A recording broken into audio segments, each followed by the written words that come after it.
Well, with all 8 Robot Masters defeated, Proto Man's looking pretty blues. That's a joke that could not work if I were playing the Japanese version.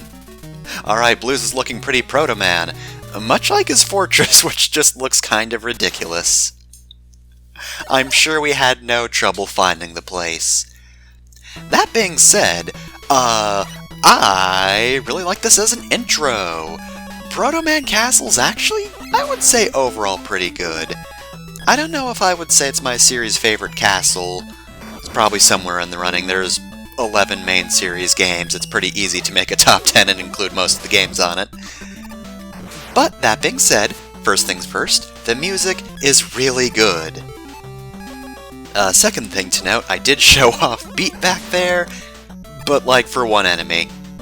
I suppose I should explain it in case you're confused. Basically, you just bring out Beat and he auto-attacks for you. I will be refilling Beat right here, but I will not be using Beat, because Beat is actually really useful for some of the bosses. You might be surprised, because Beat seems like he'd be pretty broken for bosses, and indeed, he is. But that's why you don't want to use up Beat too quickly. But anyway, yeah, music, really good. It's actually pretty uplifting, I would say. It gets you in the mood to be invading Proto Man's castle. You know, you're going to your brother's fortress to kick his butt. Also, Super Arrow. It's sort of like Rush Jet, but like more panic-inducing because it does that. Also, if you let the Super Arrow fly instead of just like using it to pin it against the walls to jump up high walls, it's extremely inefficient. Like, look how much it went down just from that short ride I took on it. It can be used to replace Rush Jet, but if there are any significantly large pits, it won't be a good replacement for long. Like, right there, look at that. It is far better if you use the Super Arrow like the items from Mega Man 2. Just sort of, hey, I need this thing to help me get up the wall. Item 3 specifically. That was the weird one that wasn't quite as good as Item 1 at just going straight up.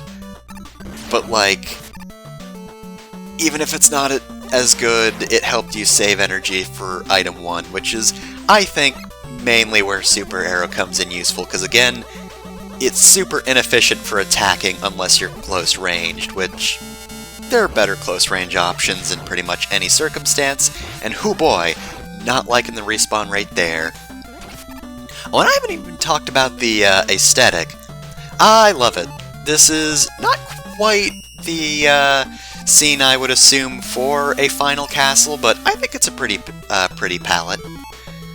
And, of course, you know me, if you've seen the other LPs. Also, yeah, I just completely skipped the Yoku block section, because I can't be bothered. But anyway, yeah, I do so love the beginning of castle stages when you're outside the castle and you have to break in. We sort of start kind of in the castle already, but not quite. You know, we're up on the ramparts and we're just making our way inside. And now we're inside.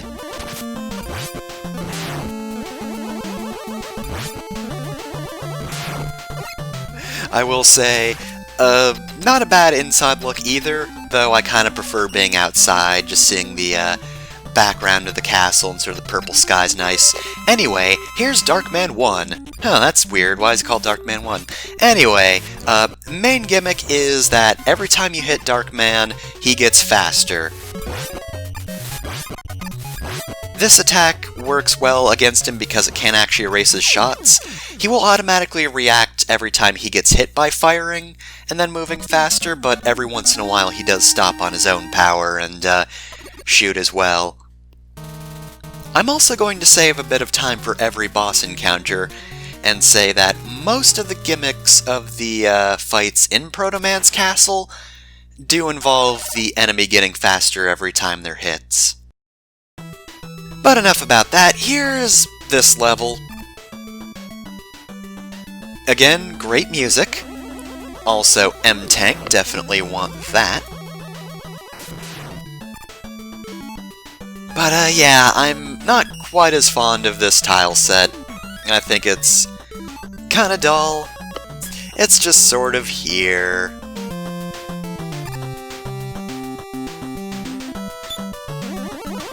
Yeah, maybe it's just because it isn't quite a palette I like as much as Proto Man Castle 1, but I don't know, I'm just not quite as enthused to be here.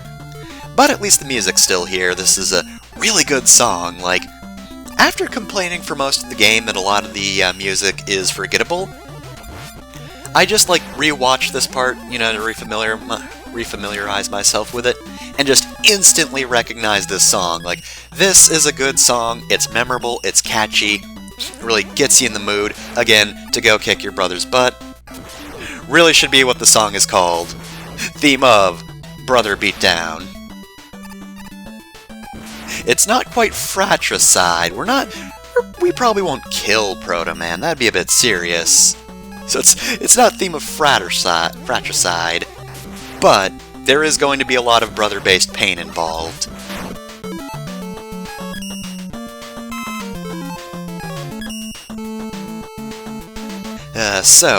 Back there we got the M-Tank, and you might be wondering what that is. With good reason. You might think, okay, well it's not an E-Tank, so maybe it restores weapons? And indeed, technically speaking, if you use the Mystery Tank normally, then it will just, like, refill everything. In addition, you can only have one at a time, others won't appear if you're already carrying one. However, when you use the M-Tank, it will actually just transform enemies into things. Now, unfortunately, it's kinda hard to use the M-Tank in Proto Man's castle, just because, like most castles, this is a trial of endurance, so yeah, if I wanted to use that M-Tank to just turn everything into lives or whatever, I would need to refill all of my weapons and not use them, and then not get hit. So, like, eh.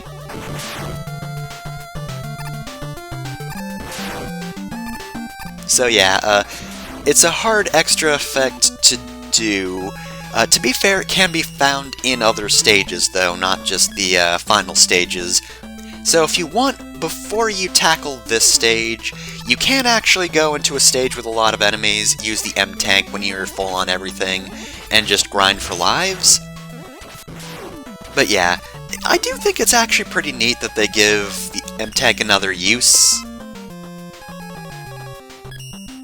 Like, the E-Tanks you get, or at least the E-Tanks I get, I can't really use because I'm doing no hit runs, so fucking what can I use them for? But, you know, the M-Tank is useful for people who, you know, just need a refill on everything, but hey, if you're really good at the game, you can get extra lives, which I guess you wouldn't need when you are that good at the game.